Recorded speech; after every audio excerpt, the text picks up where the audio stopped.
Well, Mikey, it looks like we're stuck again. I'm sorry, Gus. Maybe I should just get off.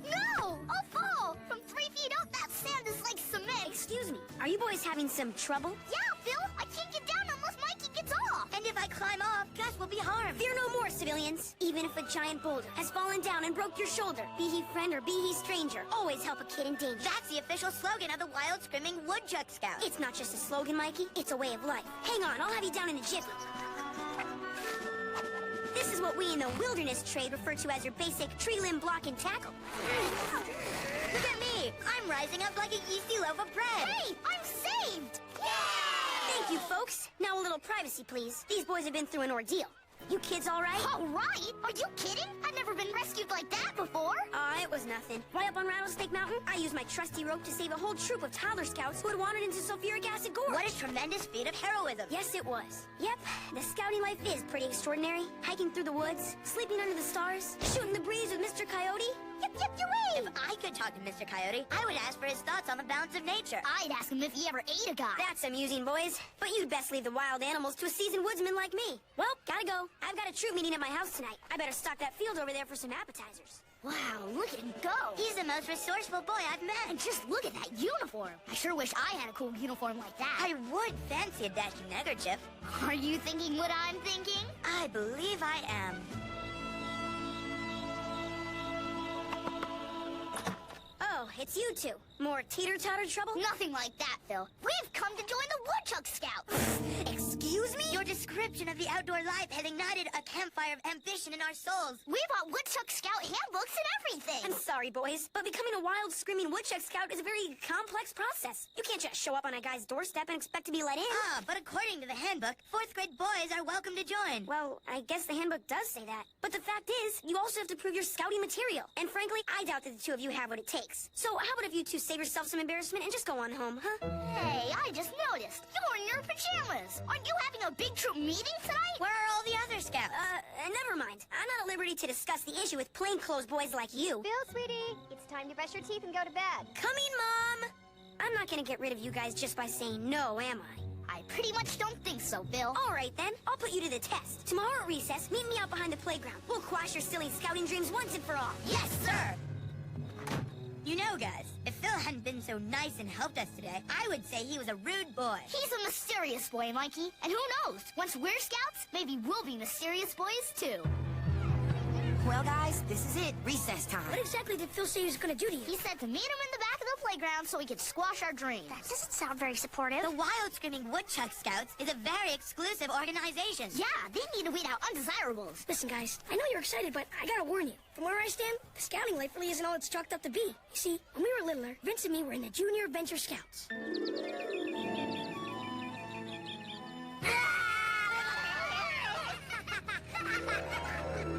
Troopmaster kicked us out for that. Crazy scouting code. Let it go, Teach. I'm sorry you got kicked out, TJ, but Mikey and I have decided this is something we really want to do. Well, if you really want to do it, then all I can say is good luck. Yeah, man. Yes, by all means. Good luck, boys. Because you're going to need it. Come, meet your undoing. Whoa! Fabula, what is that? It's Troop 227's new applicant wilderness survival proving ground. Where did all that neat stuff come from? I packed it in before sunrise. Now you two, follow me.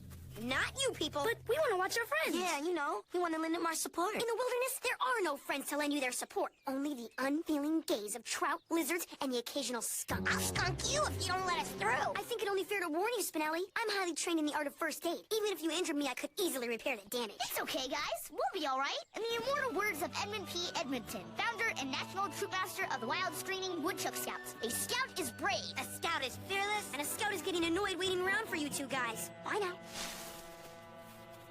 All right, you two, let me warn you, a hike in the woods is no walk in the park. And when it comes to Mother Nature, whoa, baby, that old girl can be tougher than Miss Finster. Aha, how about now, tough boys? Still sure you want to be Woodchuck Scouts? Yes, sir! Oh, all right. Let's begin. You're lost in the woods. I'm camped out west-northwest of your current position. Here's a compass. Now find me.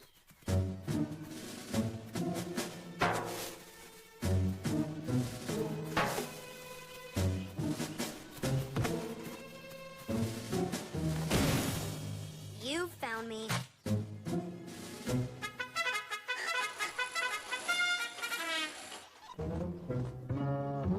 Gentlemen, I give you the X. Sharp, heavy, and very, very dangerous. Oh boy, what do you want us to chop?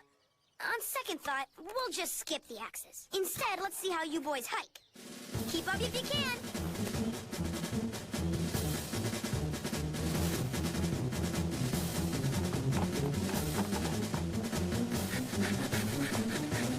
Let him follow that. Hi, Phil. We got separated from you, so we took the canoe across the lake. It was quite the delightful shortcut. Oh, all right, so you've completed all the tasks I've given you, except for one. Gus, take 3 steps forward.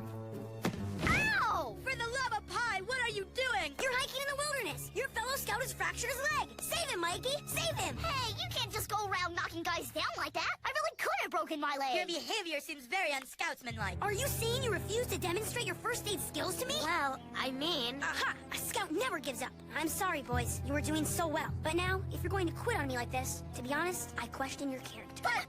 Please leave the backpacks. You won't be needing them. He won't let you join? You've got to be kidding. If that doofus Phil qualifies to be a woodchuck scout, anyone qualifies to be a woodchuck scout. He said he questioned our character. What? Why, that's preposterous. Maybe, but he's in charge of the troop, so he's in charge of who gets to join. He may be in charge of the troop, but he's not in charge of the national organization. Hello, Gretchen. May I help You you? certainly may, Galileo. Boot up your wireless web connection. I'm sending an angry email. Oh. You have an email message.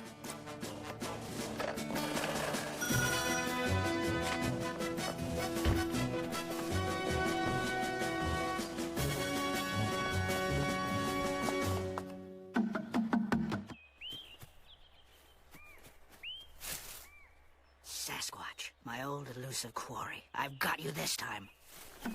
What's this? Bah! I'll be back for you, you clever giant missing link. It's been a week now and still no response to my angry email. Well, guys, looks like we're out of luck. Good morning, children. I'm looking for a boy named Phil. Yes, sir, he's over there. Edmund P. Edmonton!